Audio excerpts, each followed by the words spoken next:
আমি যদি সমালোচনা করি আপনাদের কোনো লাভ হবে? আপনাদের পেট ভরবে? পেট ভরবে? আপনাদের কর্মসংস্থানের ব্যবস্থা হবে? আপনাদের কৃষি ও 10,000 টাকা যে মৌকুফ করবো আমরা, সেটা করা সম্ভব হবে? এটা করা সম্ভব হবে। সেই জন্যই আমি তার সমালোচনায় যেতে চাই না।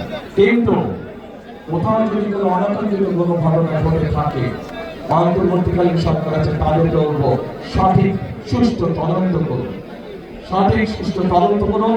সেই তদন্তে যদি বিএনপি কোনো ভূমিকা থাকে সঠিক তদন্ত করার জন্য, আমরা সহযোগিতা করবো, সাহায্য করবো। কিন্তু অবশ্যই ঘটনার সঠিক তদন্ত হতে হবে। সঠিক তদন্ত অনুযায়ী দেশের আইন অনুযায়ী বিচার হতে হবে। যদি কোথাও কোনো বিবেক কোনো সমস্যা হয়ে থাকে, আমাদের পক্ষ থেকে পরিষ্কার কথা, আমরা দেশে শান্তি চাই। মুসলমান, হিন্দু, খ্রিস্টান, বৌদ্ধ সকলকে নিয়ে আমরা শান্তিতে বসবাস করতে চাই এই দেশে। ৭১ সালে যখন দেশ স্বাধীনতা যুদ্ধ হয়েছিল, তখন আমরা যখন যুদ্ধে ঝাঁপিয়ে পড়েছিলেন, মুক্তিযোদ্ধারা যখন যুদ্ধে ঝাঁপিয়ে পড়েছিলেন, তখন আমরা কেউ দেখিনি কার কোন ধর্ম। 2024 সালের 5 আগস্ট যখন দেশের মানুষ রাজপথে নেমে এসেছেন স্বৈরাচারকে বিদায় করার জন্য, তখনও আমরা কেউ দেখিনি কার ধর্ম কোনটা, কে মুসলমান, কে হিন্দু, কে বৌদ্ধ, কে খ্রিস্টান। তাই আজ দেশ গড়ার সময় আছে, আজ গণতন্ত্রকে রক্ষা করার সময় এসেছে। আজ আমরা ধর্ম দেখতে চাই না, আমরা দেখব ভোটার, আমরা দেখব মানুষ, আমরা দেখব সে বাংলাদেশী। তার সবচেয়ে বড় পরিচয় সে বাংলাদেশী, তার সবচেয়ে বড় পরিচয় সে গণতন্ত্রের বিশ্বাসী, শান্তিতে বিশ্বাসী। যারাই গণতন্ত্রের বিশ্বাসী, যারাই শান্তিতে বিশ্বাসী, আমরা তাদের সাথে আছি, আমরা তাদেরকে আমাদের সাথে রাখতে চাই। প্রিয় ভাই বোনেরা, প্রিয় ভাই বোনেরা, বিগত 16 বছর আমরা কয়েকটি তথাকথিত নির্বাচন দেখেছি, ঋষিরাতের নির্বাচন দেখেছি, আমিরের নির্বাচন দেখেছি, গায়েবী নির্বাচন দেখেছি। দেশের মানুষ ভোট দিতে পারে, পেরেছিলেন আপনারা? পারেননি আপনারা ভোট। তারা চলে গেছে যারা ভোটের অধিকার কেড়ে নিয়েছিল।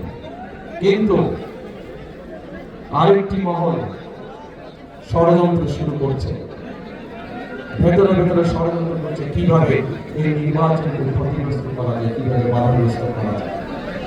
আজ এখানে হাজার লক্ষ মানুষ যারা আপনারা উপস্থিত হয়েছে, শিয়া বাটারের গুডনেস স্কিন রিপেয়ার করে রাখে সফট ও গ্লোয়িং।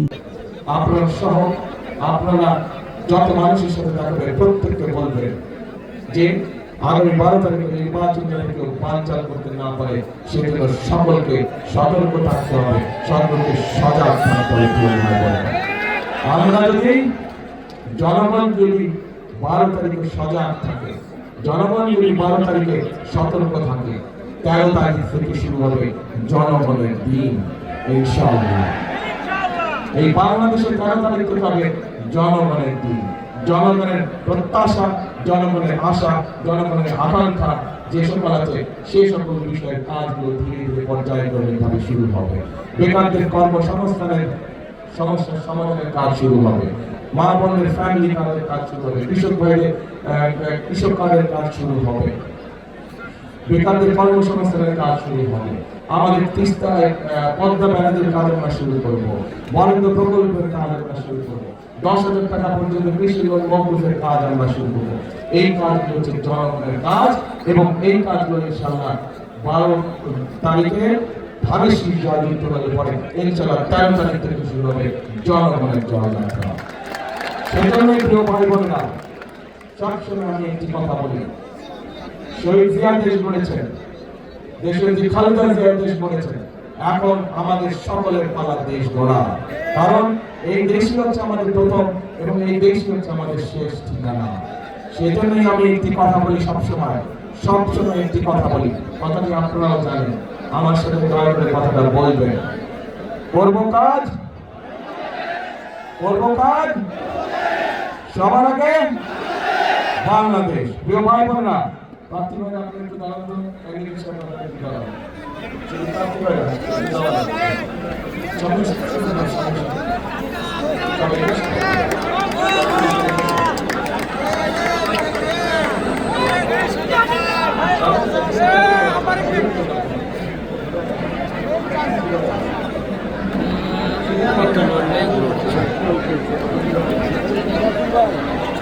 ভাইরা এই যে আমার হাতের ডানে এবং বামে প্রত্যেকের হাতে এখানে প্রত্যেক হাতে আমি ধানের শীষ তুলে দিয়ে গেলাম। এখন আপনাদের দায়িত্ব হচ্ছে 12 তারিখ পর্যন্ত এদেরকে দেখে রাখা, আর এদের দায়িত্ব হচ্ছে 12 তারিখে ইনশাআল্লাহ ভোট দিয়ে যখন আপনারা জিতে যাবেন 13 তারিখ থেকে এদের দায়িত্ব হচ্ছে আপনাদেরকে দেখে রাখবে। আপনাদেরকে দেখে রাখবে 13 তারিখ থেকে ইনশাআল্লাহ 12 তারিখ পর্যন্ত আপনাদের দায়িত্ব হচ্ছে এদেরকে দেখে রাখা। ঠিক আছে? চলবে চলবে ইনশাআল্লাহ ইনশাআল্লাহ। 72 ঘন্টা ময়শ্চার সমৃদ্ধ লিলি বডি ওয়াশ শিয়া বাটারের গুডনেস স্কিন রিপেয়ার করে রাখে সফট ও গ্লোয়িং।